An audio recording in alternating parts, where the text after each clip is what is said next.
नमस्कार। आप सभी को आजादी दिवस की ढेरों मुबारकबाद, ढेरों शुभकामनाएं। तहे दिल से आपको आजादी की शुभकामनाएं। इस आजादी को बचाने के लिए, इस आजादी को आगे बढ़ाने के लिए जो मर्जी करना पड़े, हमेशा उसके लिए तैयार रहिए। आज नरेंद्र मोदी जी देश के प्रधानमंत्री के तौर पर अपने इस दूसरे कार्यकाल में आखिरी बार बोल रहे थे। 92 मिनट तक बोले।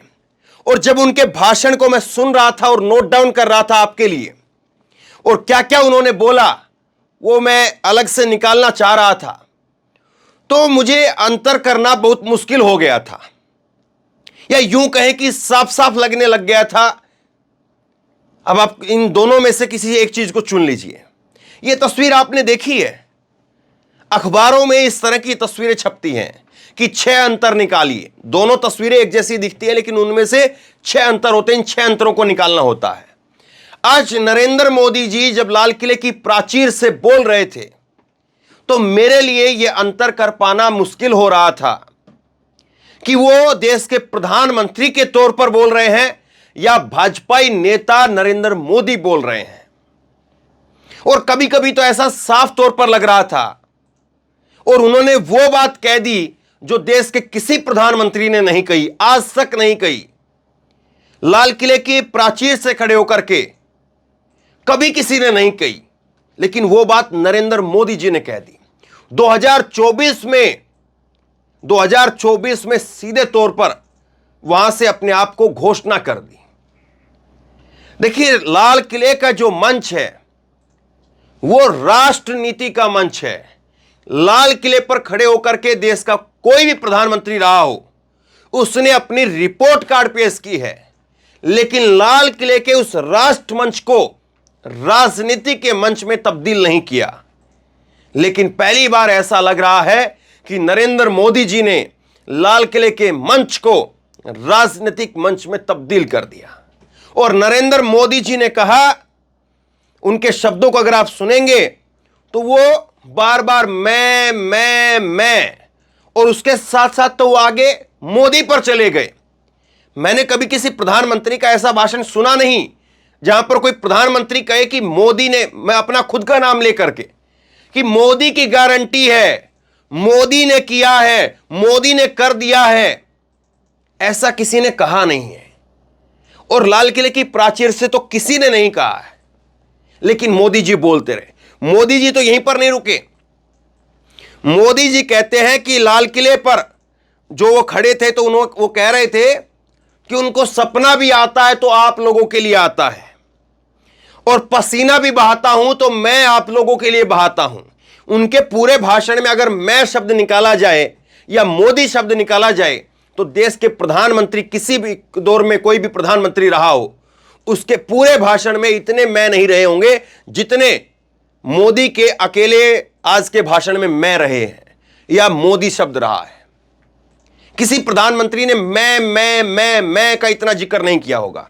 खैर, आज जो सबसे बड़ी जो चीज रही है वो मैं आपको बताता हूं कि नरेंद्र मोदी ने 2024 के लिए जब वहां से बोले, तो नरेंद्र मोदी क्या कह रहे हैं, उस बात को सबसे ज्यादा जो है वो आज हेडलाइन जो है उससे बन रही है, उसी को सबसे ज्यादा विवादास्पद बताया जा रहा है कि कभी किसी प्रधानमंत्री ने इस तरह से नहीं कहा। लेकिन नरेंद्र मोदी जी ने जो कहा है वो एक तरह से यह दिखाता है कि वो एक अहंकार में बोल रहे हैं, कि जनता के बीच में जाने से पहले ही वो कह रहे हैं कि मैं फिर से चुन करके आऊंगा, 2024 में फिर से प्रधानमंत्री बनूंगा। ये जो है वो कह रहे हैं। और उनके जो एग्जैक्ट वर्ड है मैं आपको बता देता हूं। एग्जैक्ट वर्ड जो है वो सुनिए। तो अगली बार 15 अगस्त को इसी लाल किले से आपको देश की उपलब्धियां, आपके सामर्थ्य, आपके संकल्प और उसमें हुई प्रगति, आपकी उसकी सफलता, गौरवगान, पूर्ण आत्मविश्वास से आपके सामने प्रस्तुत करूंगा। यह नरेंद्र मोदी जी ने कहा। दोबारा से देख लीजिए, अगली बार 15 अगस्त को इसी लाल किले से मैं आपको, अब इसी पूरे सेंटेंस में देखें तो कितनी बार मैं दिखता है, मैं आपको देश की उपलब्धियां, आपके सामर्थ्य, आपके संकल्प, उसमें हुई प्रगति और उसकी सफलता और गौरवगान, पूरे आत्मविश्वास के साथ में आपके सामने प्रस्तुत करूंगा। अब ये आपके आपके तो 4 बार लिखा है, लेकिन इस आपके आपके का मतलब क्या है? मैं है। और यह पहली बार ऐसा हुआ है कि किसी प्रधानमंत्री ने प्रधानमंत्री रहते हुए अपने आप को फिर से अगली बार के लिए प्रधानमंत्री घोषित कर दिया हो। और यह जो है उनका विश्वास कहें, आत्मविश्वास कहें या अहंकार कहें, जैसे विपक्ष की पार्टी अब कहेंगी, लेकिन यह सबसे जो है वो अलग बात है कि इस तरह की बातें कभी किसी ने कही नहीं है। दूसरी जो बात है, उनके जो भाषण की बहुत सारी बातें कही है, इसलिए एक एक करके मैं आपको बताता हूं। उन्होंने जो सबसे बड़ा जोर दिया, उन्होंने सबसे बड़ा जोर दिया 3 लड़ाइयों का जिक्र वो कर रहे हैं। वो कह रहे हैं कि पहली लड़ाई मेरी भ्रष्टाचार के खिलाफ है, दूसरी लड़ाई परिवारवाद के खिलाफ है और तीसरी लड़ाई तुष्टीकरण के खिलाफ है। पहली लड़ाई का जिक्र, भ्रष्टाचार के विरुद्ध लड़ाई का जिक्र आप कर रहे हैं, तो नरेंद्र मोदी की सरकार के अंदर आप ये बताइए कि कौन सा ऐसा भ्रष्टाचार उजागर हुआ है, विपक्ष के किसी नेता का हो या किसी और का नेता का हुआ हो, जो उनकी सरकार के अंदर उन्होंने उजागर किया हो और उनको एफआईआर करवा करके उनको सजा दिलवा दी हो। कोई एक केस आपके सामने हो, कोई एक नेता आपके सामने हो जिसको उजागर भी किया हो, उजागर करने के बाद उस पर एफआईआर भी दर्ज करवाई हो और मुकदमा चलवा करके उसको जेल भिजवा दिया हो, उसको सजा हो गई हो, कोई एक केस हो तो बता दीजिए। केवल बातें करना, 5 साल तक आप ये बताइए कि आपने किया क्या, और अब 5 नहीं 10 साल हो जाएंगे। 10वीं बार उनका ये आज लाल किले से संबोधन रहा, दूसरे कार्यकाल का आखिरी संबोधन है। इससे पहले देश में 17 बार का रिकॉर्ड, सबसे बड़ा रिकॉर्ड जो है वो जवाहरलाल नेहरू के नाम पर है। 17 बार उन्होंने लाल किले से संबोधन दिया। उसके बाद में दूसरे नंबर पर 11 बार श्रीमती इंदिरा गांधी का रिकॉर्ड है और उसके बाद में 10-10 बार डॉक्टर मनमोहन सिंह और नरेंद्र मोदी जी, इनका रिकॉर्ड है। अब इसके बाद में वो क्या कहते जरा सुनिए। आज जब उन्होंने बातों की बात की तो वो कहां तक बोल करके चले गए आपको मालूम नहीं होगा। अभी तक तो वो बात करते थे 2047 तक की, लेकिन आज वो 1000 साल के सपने दिखा करके चले गए। इसीलिए मैंने कहा ना कि यकीन से परे वाली बातें हुई हैं। 1000 साल के सपने। अब आप कहेंगे कि नहीं ऐसा थोड़ी ना हुआ, वाकई ऐसा हुआ है। उन्होंने अगले 1000 साल के तक के सपने दिखाए। देखिए 2016 में क्या था, 2016 में उन्होंने जो है वो टारगेट रखा 2022 का। 2022 तक सबको मकान मिल जाएगा, 2022 तक किसानों की आय दुगनी हो जाएगी, तमाम तरह की बातें 2022 का टारगेट रखा गया। अब वो 2022 आया और निकल भी गया, खत्म भी हो गया। 2023 का भी स्वतंत्रता दिवस का समारोह जो है वो खत्म हो गया है। तो अब उन्होंने 2047 और 2047 के बाद 1000 साल, ये 1000 साल का जो जिक्र किया है ये दूसरी बार उन्होंने किया, दूसरी बार किया। इससे पहले जो है 1000 साल का जिक्र एक बार वो पहले भी कर चुके थे, 1000 साल का, और इसी तरह से अब दूसरी बार जो है उन्होंने ये 1000 साल का जिक्र किया है। तो और दूसरी बात जब वो कहते हैं कि परिवारवाद तो दूसरी पार्टियों में खींच करके अब वो आप अपनी पार्टी के अंदर ले आए हैं। इस बात में किसको दो राय है कि परिवारवाद दूसरी पार्टियों के नेताओं को, जिसको आप लताड़ते थे, नकारते थे, उन्हीं को गले लगा रहे हैं, उन्हीं को अपने पार्टी में ले आए। तीसरी बात वो कह रहे तुष्टीकरण। तुष्टीकरण के नाम पर अब दूसरी चीजें हो रही है। तुष्टीकरण के नाम पर खुल करके कहा जा रहा है कि हम आपकी सरकार है और करिए जो मर्जी करना है। और मेवात जैसी घटनाएं वो हमारे सामने ताजा उदाहरण है और इसके असंख्य उदाहरण जो है वो गिनाए जा सकते हैं। इसके बाद में नरेंद्र मोदी जी क्या कहते हैं सुनिए जरा।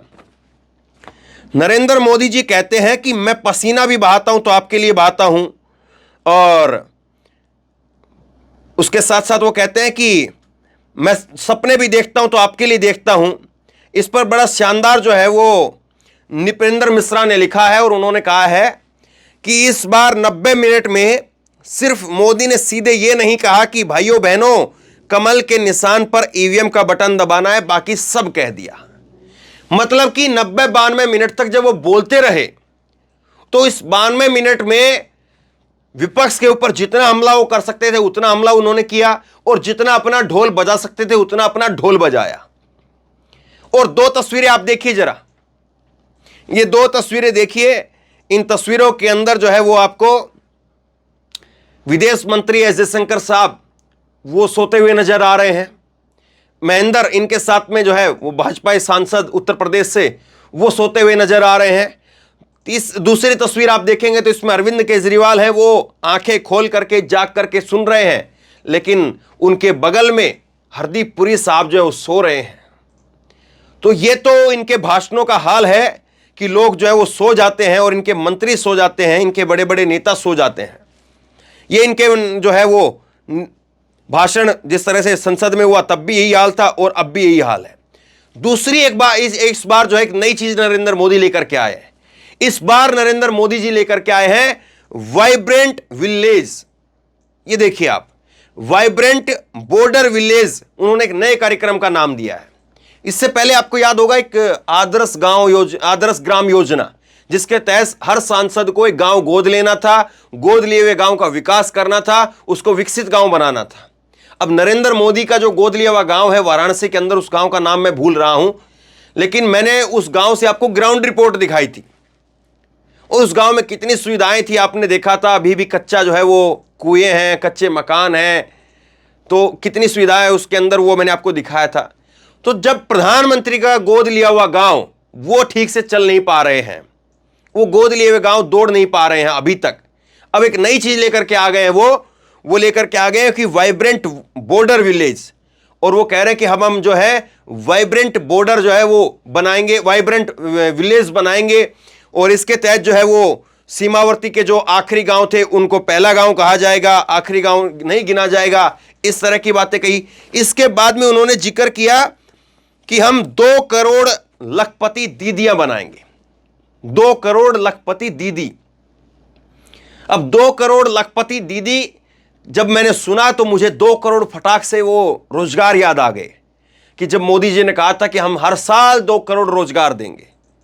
वो 2 करोड़ रोजगार कहां पर है उसका तो आज कोई जिक्र तक नहीं हुआ, लेकिन अब नई चीज कह दी है। अब जो है वो महिलाएं खुश हो जाएं कि उनको 2 करोड़ में क्या पता उनका भी नंबर आ जाए और उनको भी लखपति मोदी बना दे। तो ये क्या होगा वो भी देखने वाली बात होगी। फिर उसके बाद में वो कहते हैं कि बम धमाके की बात गुजरे हुए जमाने की बात हो गई है। अब हर कोई जो है वो चैन सुकून से महसूस करता है अपने आप को। पहले जो है वो आवाजें आती थी कि इस बैग को ना छुएं, यहां पर बम हो सकता है, लेकिन अब गुजरे जमाने की सब बात हो गई है।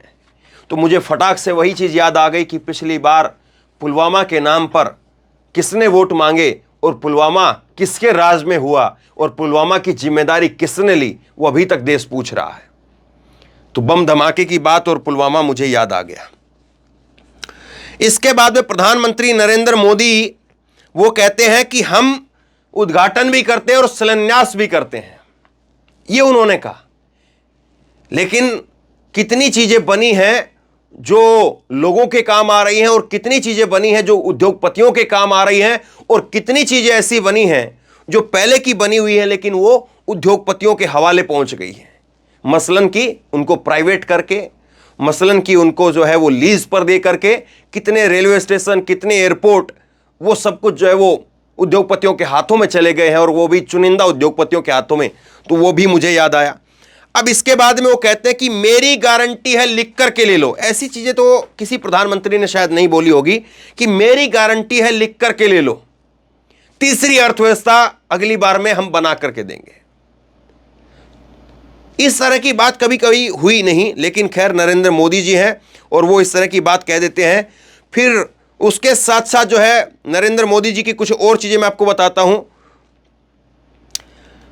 और नरेंद्र मोदी साहब ने जो है वो बीजेपी के बारे में विपक्ष के ऊपर हमला बोलते हुए कहा कि मैं आपसे आता हूं और आपके बीच से निकला हूं और आपके लिए जीता हूं। अगर मुझे सपना भी आता है और मैं पसीना भी बहाता हूं तो आपके लिए बहाता हूं, इसलिए नहीं कि ये दायित्व आपने मुझे दिया है, मैं इसलिए कर रहा हूं क्योंकि आप मेरे परिवारजन हैं, मैं किसी को दुखी नहीं देख सकता हूं। ये नरेंद्र मोदी जी ने कहा। जब ये बातें कह रहे थे तो मुझे याद आ गया कि नरेंद्र मोदी जी 80 दिनों तक मणिपुर पर चुप्पी साधे रहे। वो किसानों पर नहीं बोले, किसानों की सादतों पर नहीं बोले। तो ये सारी चीजें हैं। उसके बाद में आगे देखिए, नरेंद्र मोदी कहते हैं कि हमने कठोर परिश्रम किया है, देश के लिए किया है, शान से किया है, सिर्फ और सिर्फ नेशन फर्स्ट, राष्ट्र सर्वप्रिय इस भावना से किया है। लेकिन कल ही रिपोर्ट जो है वो सामने आई और वो कह रही है रिपोर्ट कि 15 महीने में सबसे ज़्यादा महंगाई कल 15 अगस्त की पूर्व संध्या पर हो गई है। तो किसके लिए परिश्रम कर रहे हैं, कहां परिश्रम कर रहे हैं और उनके परिश्रम से देश कितना आगे जा रहा है, यह अपने आप में सवाल है। और उसके बाद में नरेंद्र मोदी जी ने जो बात कही, जो एक सबसे जो है वो चुभने वाली बात रही, वो बात मैं आपको बताता हूं। नरेंद्र मोदी क्या कहते हैं? नरेंद्र मोदी कहते हैं कि ये मोदी की गारंटी है, मोदी की गारंटी है और भ्रष्टाचार ने इस देश को दीमक की तरह से नोच लिया है, ये मोदी का कमिटमेंट है। मैं भ्रष्टाचार के खिलाफ लड़ाई लड़ता रहूंगा। दूसरा, परिवारवाद का नाम जो है वो बार बार लेते रहे। तो ये उनके भाषण में चीजें बार बार दिखी और बजाय इसके कि वो कुछ आंकड़े पेश करते कि इतने लोगों को हमने जेल में डाल दिया, इतने लोगों पर हमने कार्रवाई कर दी है, इस बार के जो भाषण में हालांकि एक चीज अच्छी रही, एक चीज अच्छी ये रही कि इस बार का उनका भाषण हाईएस्ट नहीं गया। जिस तरह से कल कहा जा रहा था कि उनका भाषण जो है वो हाईएस्ट चला जाएगा, तो उनका भाषण जो है वो हाईएस्ट नहीं रहा। उनका भाषण 2016 में सबसे ज्यादा था, 94 मिनट का जो है भाषण था सबसे ज्यादा। लेकिन इस बार का जो भाषण है वो करीब करीब 90-92 मिनट का भाषण रहा है। प्रशांत टंडन है, वरिष्ठ पत्रकार है, इनकी प्रतिक्रिया सामने आई है कि लाल किले से मोदी जी ने आखिरी भाषण भी निराश किया। आज भी देश के प्रधानमंत्री की बजाय बीजेपी के नेता के तौर पर ही नजर आए। मोदी जी के किसी भाषण की सेल्फ लाइन 3 दिन ही होती है, जबकि पिछले प्रधानमंत्रियों की संविधानता दिवस पर दिए गए भाषण आज भी याद किए जाते हैं। मतलब मोदी जी के जो भाषण है वो 3 दिनों के लिए जो है वो खूब लाइमलाइट में रहते हैं, लेकिन 3 दिन के बाद में उनके भाषण गायब हो जाते हैं। जैसे नए नए फिल्म के गाने आते हैं तो वो खूब चलते हैं, खूब बजते हैं, लेकिन उसके बाद में गायब हो जाते हैं। लेकिन पुराने गाने, सदाबहार गाने जो है वो अभी भी चलते रहते हैं। और मल्लिकार्जुन खड़गे जो है, जो स्वतंत्रता दिवस पर 15 अगस्त पर जो है वो लाल किले पर नहीं पहुंचे, लेकिन कांग्रेस मुख्यालय में झंडा फहराने के बाद उन्होंने कहा है कि अंग्रेजी सरकार ने भारत की स्थिति ऐसी कर दी थी कि यहां सुई नहीं बनती थी। पंडित नेहरू ने तब यहां बड़े बड़े उद्योग खुलाए, स्टील प्लांट लगवाए, डैम बनवाए, IIT, IIM और एम्स जैसे संस्थानों की शुरुआत की, स्पेस रिसर्च और एटॉमिक एनर्जी रिसर्च की नींव रखी। तो यह मल्लिकार्जुन खड़गे की तरफ से कहा गया है। तो कांग्रेस पार्टी जो है वो अब इस पर किस तरह से अपनी प्रतिक्रिया देगी आज के भाषण पर, यह बाकी रहेगा। लेकिन जिस तरह से नरेंद्र मोदी जी का जो भाषण रहा है, आज का भाषण, वो खास करके लोगों को जो है वो ज़्यादा पसंद नहीं आया। और नरेंद्र मोदी ने एक जो है वो नंबर स्कोर करने की जरूर कोशिश की मणिपुर का नाम लेकर के, लेकिन उन्होंने अपने आप को प्रधानमंत्री घोषित करके वहाँ से लाल किले की प्राचीर से अपने भाषण को जो है वो खुद ही छोटा कर लिया। और इसलिए अब उनके भाषण को कितना लोग जो है पसंद करेंगे, कितना नहीं पसंद करेंगे, ये तो वक्त बताएगा। लेकिन साफ तौर पर दिख रहा है कि नरेंद्र मोदी जी के भाषण से जितना जो है वो विपक्ष को लग रहा था कि इस बार कुछ होगा, नई चीज़ें निकल करके आएगी, वो निकल करके नहीं आई। एक चीज़ उन्होंने ज़रूर कही कि इस बार जो है वो विश्वकर्मा जयंती के ऊपर एक नई स्कीम लेकर के आएंगे, उससे ओबीसी को बड़ा फायदा होगा। लेकिन ये भी एक सवाल ये रहेगा कि क्या विश्वकर्मा जयंती जो इस बार की जो है वो उनके जन्मदिन के ऊपर पड़ रही है, तो क्या पहले से ये क्रोनोलॉजी चेक की गई है? तो खैर, प्रधानमंत्री का जो भाषण रहा वो मैंने आपके सामने रखा है। अब आप बताइए कि नरेंद्र मोदी के इस भाषण को आप 10 में से कितने नंबर देंगे? 10 number, 9 number, 8 number, 6 number, 5 number, कितने नंबर? आप नीचे कमेंट बॉक्स में लिख करके जरूर बताइए। नरेंद्र मोदी जी का ये आखिरी भाषण है या वाकई आपको भी लग रहा है कि 2024 में एक बार फिर से नरेंद्र मोदी का दोबारा से तिबारा से भाषण जो है वो सुनने को मिलेगा? नीचे कमेंट बॉक्स में अपनी राय लिख करके जरूर बताइए। इस वीडियो को खूब शेयर कीजिए, लोगों तक पहुंचाइए और इसी तरह की तमाम खबरों के लिए ऑनलाइन न्यूज इंडिया को सब्सक्राइब कीजिए। साथ में जो बेल आइकन है घंटी, उसको जरूर दबाइए ताकि जैसे ही कोई खबर अपलोड करें उसकी नोटिफिकेशन सीधे सबसे पहले आपको मिल सके। और अगर ये वीडियो फेसबुक पर देख रहे हैं तो फेसबुक पर हमारे पेज को लाइक कीजिए, फॉलो कीजिए और इस खबर को शेयर कीजिए। धन्यवाद।